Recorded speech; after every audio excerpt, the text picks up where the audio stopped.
All right, everybody, welcome to the channel. If you're new here, thanks for giving us a try.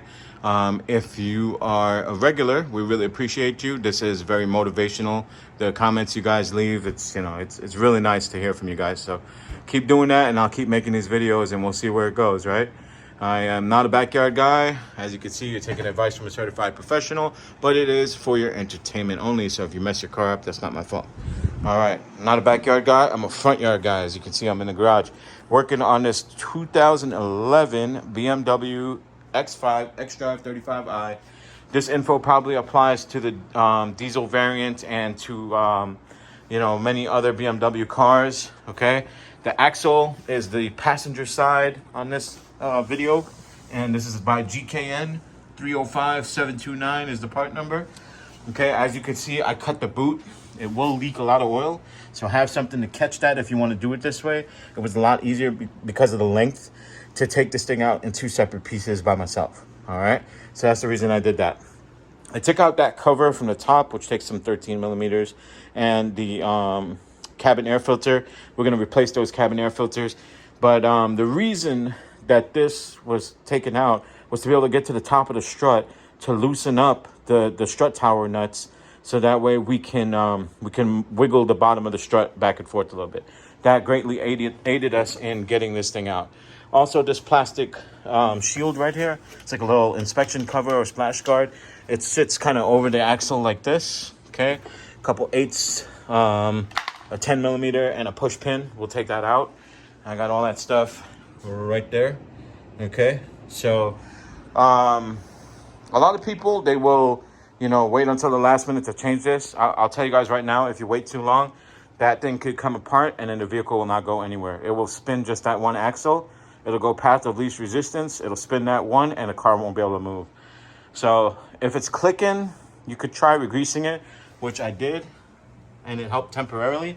I got this little needle. It was a real sharp needle with a grease zerk on one end, and I was able to put some grease back in there because it leaked really bad out of the tear, which you can see right there. And man, that grease got everywhere underneath there. So the sooner you can replace it, the better. And periodic inspection is always a good thing. All right, as well as maintenance. Okay, she's been neglected a little bit. She needs a little love, and we're gonna try to give it to her now while you guys watch. So that sounds kind of dirty. I'm not gonna edit it out. All right. Most people attack this by going after the lower ball joints. I did not.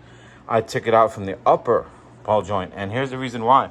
I unbolted this, and this thing literally just popped out, okay? And it just came right out. It just came right out. I mean, couldn't be easier than doing it this way. So pop that out and cut the steering all the way to the left. Again, this is the passenger side, all right? Now, before we got to any of this, don't just click out of the video right now and go, oh, that's all I needed. Okay, cool. Good for you. Good luck, because when you get under there, you're going to get stuck, all right? And you could damage something. So stick with me, and I'm going to give you a couple of really good tips. Number one thing, okay? This is a press fit. That axle going into this hub is a press fit. And you can see this is a California car. There's some rust in there, okay? If you live somewhere rusty, that thing is going to be rusted.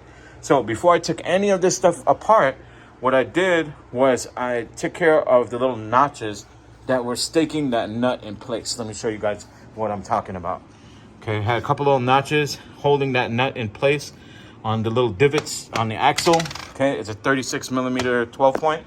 I know that's not an impact socket. Wear your safety glasses. Okay, I'm not telling you what to do, what not to do, but I know there's gonna be some guy that has like 130 grand in tools, and he's got every tool under the sun, and some he hasn't seen in 5 years commenting on a video. So I'm waiting for you.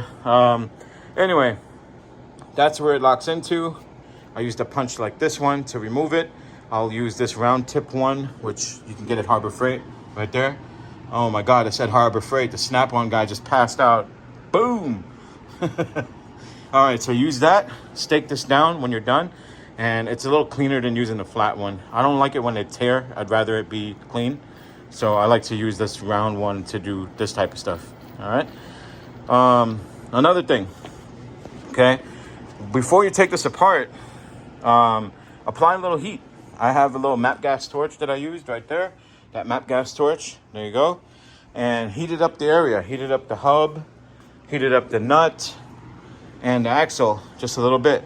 And I took this punch and started smacking the nut on the lands of the nut where I can get to it, just to kind of shock those threads, you know, use that gap that's in those threads and just rock that nut back and forth a little bit like that, right? And then it will help release any kind of rust and biting that's gone on from thermal cycling, getting hot, getting cold, getting hot, getting cold, right? That's what happens. And then these things start to get seized up, and then rust as well. This was oiled, obviously, to prevent corrosion. It's got some kind of primer or something on it. We're going to clean that off real nice before we go together. Okay, there's a reason why commercial vehicles don't want lubricant on the lug nuts. We're not going to have lubricant on our axle threads either here, okay? And the other ones came off dry. The torque specification does not call for lubricant, so I don't want a lubricant here where it doesn't belong, affecting the torque, all right?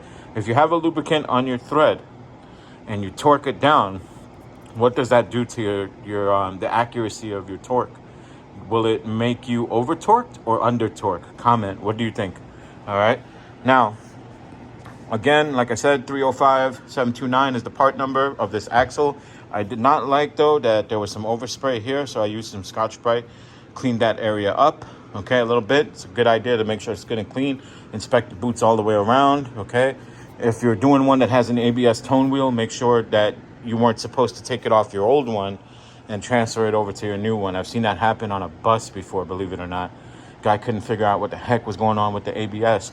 Turns out that the ABS tone wheel was on the hub he threw out in the backyard in the scrapyard. So be careful about that if you're watching this for other types of vehicles.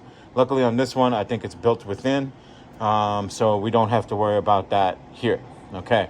I did, however, remove the ABS sensor out of the board just in case anything was going to hit it when I removed the axle. Because believe it or not, I have seen bad designs like that where when you remove it, you're actually hitting the sensor tip. And if you start hammering on it, that's where you're going to have a problem. So heat it up after you take out the stake marks that hold it into the little grooves. Then I took the nut all the way off. I sprayed a little PB into the splines. Okay, then I threaded the nut back on a couple turns just to be able to use it as like a guide. And then I took a big punch and hammer and I stuck it right in the middle right here and smacked it a bunch of times just to get it to move back a little bit and break a little bit free. Okay, now with the suspension hanging, this axle is, watch my hand here, okay? This axle right here, this portion of it is expanded, okay? It's expanded. So there is some play within here, okay? Now you can smack this in a good distance, but don't overdo it. You just want to get it moving and get that PB in there further as well, okay?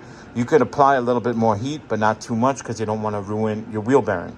It is a good idea, though, when you have it torn down this far, you know, it's just a couple nuts on the back, triple square screws, I should say, not nuts. There they are right there. So if you take that out, you can replace that hub bearing really easily. Also, it's a good idea to clean up this area because there was a lot of grease. Look at all that. There was a lot. I'm not done cleaning yet, but yeah, you could tell this boot was really bad, okay? So it's a good idea to replace that as well as the oil seal. You can see how far down in there it is. There's a bearing right there you can see, okay? And if you're going to leave it overnight or anyone else is going to be around, just put a little rag in there or over it and tape it or something, rubber band it, whatever. Just make sure you remove it before you go try to put the axle in there without paying attention. Okay, now, continuing on, trying to do this fast, okay? This tool, CTA Tools 5056, this rod is threaded, okay? And this nut right here will push on a thrust bearing here, okay? So when you do this, what you're creating is a puller. So now if we only had a way to attach this to the axle, you do. Okay, let me show you. This adapter here, this is a M27 1.5. This will thread on. Okay, but remember, you're going to be doing this in the hub. So you could thread it on here first, okay? And make sure it's like as far, you know, as you can get it in there, okay? And then what you're going to do is you're going to thread it in here like this. You're going to start the axle from that side, obviously, and then you're going to thread it in here like this, okay? And you're going to pull it through because this is an interference fit. All right, so without this tool, I wouldn't recommend doing it because then some of you are going to start hammering right here. You're like, oh, I could use a block of wood and hammer it right here and rotate it 180 every so often. It'll go in, or use the axle itself like a slide hammer. Good luck. Good luck. I've seen people do it. I've done it myself in the past, and you'll damage the boot and it'll forever leak. So forget it. Just get the tool. Trust me, get the tool. It's cheap. It's worth it. It's cheap insurance that you're going to be doing the job right. And then this vehicle has a couple more axles on it, doesn't it? It's all-wheel drive. Good to have that. And then, like I said, a doming block and punch set. I like to use that to stake the nut. Makes it nice and clean. All right. One other good tip. Make sure that the gap of that circlip when you're going back in, obviously lubricate this end, right? And lubricate right here and lubricate right here. I use some stuff that I'll show you here in a minute. But, you know, make sure that this thing is facing 12 o'clock. And then be careful about it and mark the axle where you can see it somehow. Like use some kind of paint marker or something. And put a mark and just keep this generally at 12 o'clock so that the gap is down in there, okay? That will make it a much friendlier installation, okay? Because you see what's hanging down. It will center itself up as it goes in, and you don't get too much of that gap overhanging like this. Or like if you were to install it the other way, if you were to install it with it hanging down, look at how much of that is hanging over. It could actually roll over onto your spline. So you want to do it with it at 12 o'clock. That's a good tip, okay? This is all the tools I used. So if you want to throw all this on a cart and do it that way, and I'm going to show you everything I took off and give you some torque specs. Let's do the torque specs right now. I'm probably all over the place, but this will be all the info you need to get the job done. This is all the critical stuff, okay? Lugs, axle nut, caliper bracket, fork to strut, fork to lower control arm, upper ball joint, end link to spindle. The only one I don't have on here is the strut mount, the three at the top, which I took out the cabin filter to get to, and they're right underneath here, okay? So that's the way you get to those. It's not that hard. Just the mesh, the cabin filter, which is 13 millimeter for both of those, and then 10 millimeter, two of them. If you want, you could take those Torx bits out, a couple of them down there, two down there, and then one at the front, and then you could take this thing clean out of here. But I might do it just to vacuum out this area, but definitely you want to vacuum out down there because it's a water drain, and if you park under a tree, that's a mess right now. I can guarantee you that's a mess. All right? So make sure you clean up your brake, obviously, all your mating surfaces, your caliper mating surfaces, all that, clean it all up. And a smarter idea than the way I did it was hang your caliper on this side of the control arm. You see how I hung the caliper over here?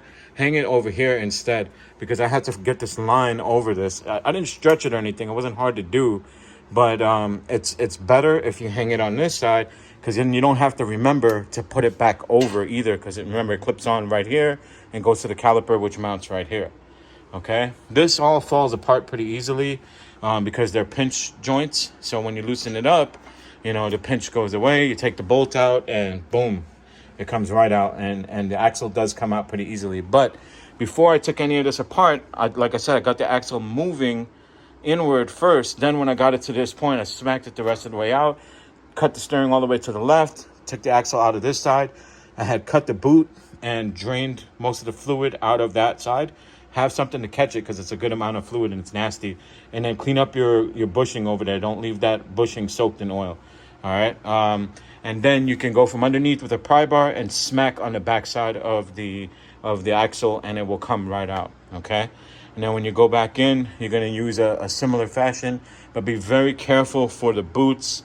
If something's stuck and it won't go, stop, reevaluate, and then continue. Don't force things, all right? Just take it easy, torque everything to specification. And let me show you a couple more things that I used and end this video before it gets too long. Obviously, gloves, safety glasses, a good couple lights. Here's all the hardware I took off. So there's the lug nuts. There's the skid pad and bolts underneath. I don't have a spec for those, but, I just torque them down to like about 65 or so. That's plenty. No more than like 70 foot-pounds if you're going to torque those. We said 310 for that one. That's hard to do even with this torque wrench. I think this torque wrench is good for 250. So I'll go up to 350, mark it, and then I'll hit it with the impact just a little bit more, and we'll just fingers crossed that that's enough. I'm pretty sure it will be. So, okay, continuing on with the tools. You can see we've got a few sockets here. The 36 millimeter, 12 point. This one is a 21. Then we have here 17, we've got an 18, we've got a 16, and we've got a 14. Then here we have a 16 again. We have 14. This works to take out these caliper bolts if you don't have an E10 Torx. There's all the bolts that took out that little plastic inspection cover, which goes, let me show you. It goes like right here in this area, behind all this obviously, but right along there. Okay. Then there's this clip for the brake hose. Then you got the pinch on the fork that connects to the bottom of the strut, and then the lower control arm. And obviously you want to take these two out before you take the brake off. So this Allen that holds the rotor on, and then you could smack in the middle of the rotor, you know, where it's gonna hit, you know, right in these areas, and then the rotor should come off. Clean it up, apply a little anti-seize, very thin little coat when you go back on, and you won't have that problem in the future. The rotor will always come right off if you need to service anything.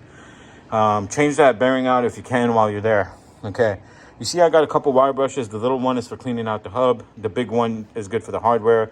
We can also use a wire wheel. I use this little piece of Scotch-Brite to clean up the surfaces, you know, here and here. I haven't done this one yet, but I'll show you before.